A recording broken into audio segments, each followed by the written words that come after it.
Finalement, cette adéquation, pour nous si claire et simple, de la peine avec la privation de liberté, était en réalité quelque chose de récent. Quelque chose de récent, c'est une invention technique qui a été, dont les origines bien sûr sont lointaines, mais qui a vraiment été intégrée à l'intérieur du système pénal et qui a fait partie de la rationalité pénale à partir de la fin du XVIIIe siècle. Et j'ai essayé d'interroger les raisons pour lesquelles la prison était ainsi devenue une sorte d'évidence dans notre système pénal. Le Panopticon de Bentham est la figure architecturale de cette composition. On en connaît le principe.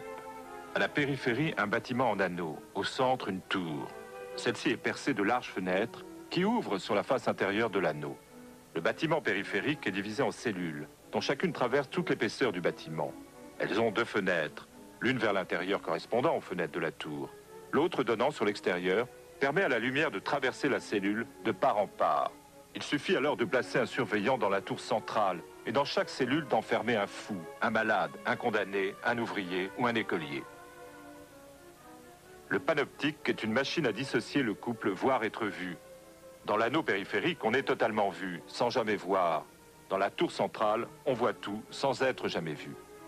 Dispositif important, car il automatise et désindividualise le pouvoir.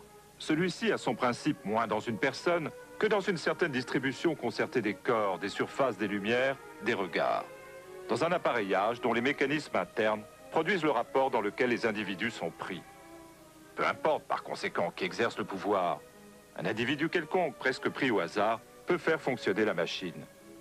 À défaut du directeur, sa famille, son entourage, ses amis, ses visiteurs, ses domestiques même. Tout comme est indifférent le motif qui l'anime. La curiosité d'un indiscret, la malice d'un enfant, l'appétit de savoir d'un philosophe qui veut parcourir ce muséum de la nature humaine, ou la méchanceté de ceux qui prennent plaisir à épier et à punir. Le dispositif panoptique aménage des unités spatiales qui permettent de voir sans arrêt et de reconnaître aussitôt. En somme, on inverse le principe du cachot, ou plutôt de ses trois fonctions, enfermé, privé de lumière et caché.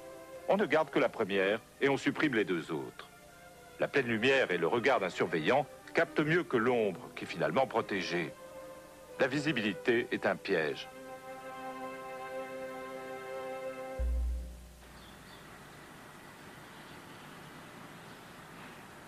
Alors, l'idée qu'il faille absolument donner aux gens qui exercent le pouvoir un instrument, en quelque sorte, optique, pour que ce sur quoi ils exercent le pouvoir, et en même temps les effets de ce pouvoir leur soient visibles, ça, c'est une des préoccupations fondamentales.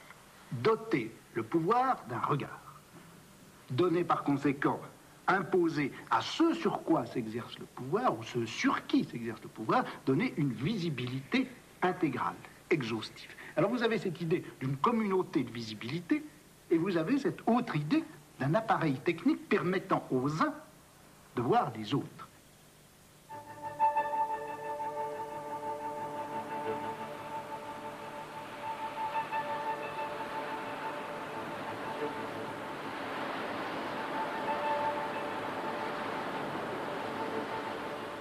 La mise en série des activités successives permet tout un investissement de la durée par le pouvoir. Possibilité d'un contrôle détaillé, d'une intervention ponctuelle, de différenciation, de correction, de châtiment, d'élimination en chaque moment du temps.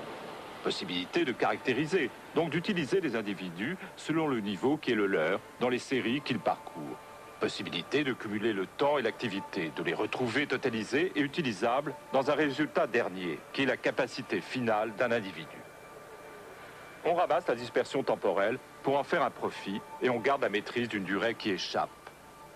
Le pouvoir s'articule directement sur le temps, il en assure le contrôle et en garantit l'usage.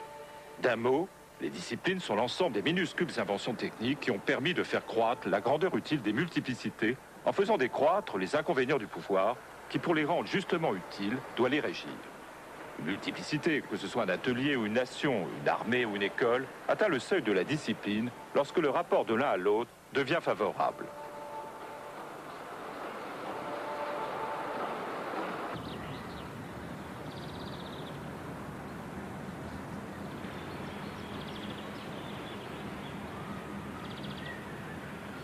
La manière dont s'exerce le pouvoir dans les sociétés modernes, c'est que les gens n'y ont pas, bien sûr, n'y ont plus exactement un statut de naissance. Ils bénéficient simplement de fait des avantages qu'ils peuvent avoir à leur naissance. Ils n'ont pas de statut de naissance. En revanche, ils sont perpétuellement mis en fiche et classés les uns par rapport aux autres. J'avais pris cet exemple qui me paraissait très typique. C'était un règlement qui vaut pour l'école militaire qui avait été fondée en France en 1753 et où les jeunes futurs officiers sont traités avec une espèce, on ne peut pas dire exactement de dureté, mais de méticulosité qui est très très frappante. Ils sont perpétuellement surveillés dans leurs chambres, dans les dortoirs, dans les lavabos, dans les cours de récréation, partout. Et non seulement ils sont surveillés tout le temps, mais ils sont classés tout le temps. On est dans une sorte de société de concours perpétuel et généralisé. Et en même temps, le classement vaut sanction.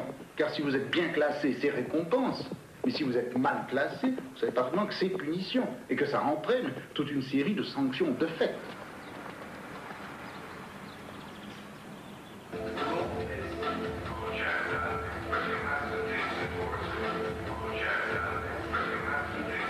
Notre société n'est pas celle du spectacle, mais de la surveillance. Sous la surface des images, on investit les corps en profondeur. Derrière la grande abstraction de l'échange, se poursuit le dressage minutieux et concret des forces utiles. Les circuits de la communication sont les supports d'un cumul et d'une centralisation du savoir. Le jeu des signes définit les ancrages du pouvoir. La belle totalité de l'individu n'est pas amputée, réprimée, altérée par notre ordre social. Mais l'individu y est soigneusement fabriqué, selon toute une tactique des forces et des corps. Nous sommes bien moins grecs que nous ne le croyons. Nous ne sommes ni sur les gradins, ni sur la scène, mais dans la machine panoptique, investie par ces effets de pouvoir, que nous reconduisons nous-mêmes, puisque nous en sommes un rouage.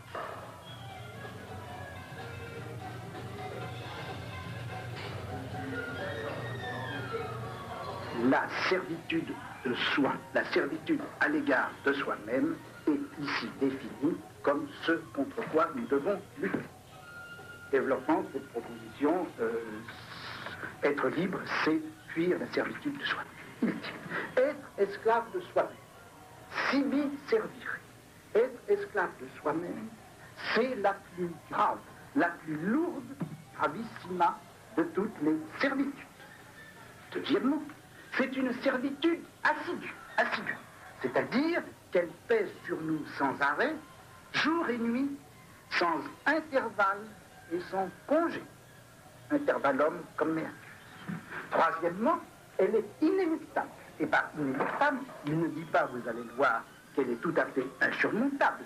Elle dit en tout cas qu'elle est inévitable, que nul n'en est dispensé. Nous partons toujours de là.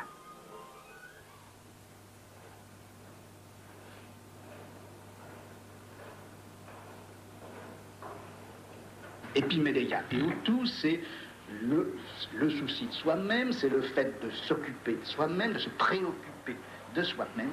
Se soucier de soi-même implique que l'on convertisse son regard de l'extérieur, des autres, du monde, etc., vers soi-même. L'épiméléia désigne aussi toujours un certain nombre d'actions que l'on exerce de soi sur soi, d'actions par lesquelles on se prend en charge, par lesquelles on se modifie, par lesquelles on se purifie, par lesquelles on se transforme et on se transfigure. Or, dans toute cette pensée antique dont je vous parle, que ce soit chez Socrate ou que ce soit chez Grégoire de Nysse, de toute façon, s'occuper de soi-même a toujours un sens positif, jamais un sens négatif. Et paradoxe supplémentaire, c'est à partir de cette injonction de s'occuper de soi-même que se sont constituées les morales sans doute les plus austères, les plus rigoureuses, les plus restrictives que l'Occident ait connues, et dont je vous répète qu'il ne faut pas les attribuer au christianisme, mais qu'il faut les attribuer beaucoup plus tôt à la morale des premiers siècles avant notre ère.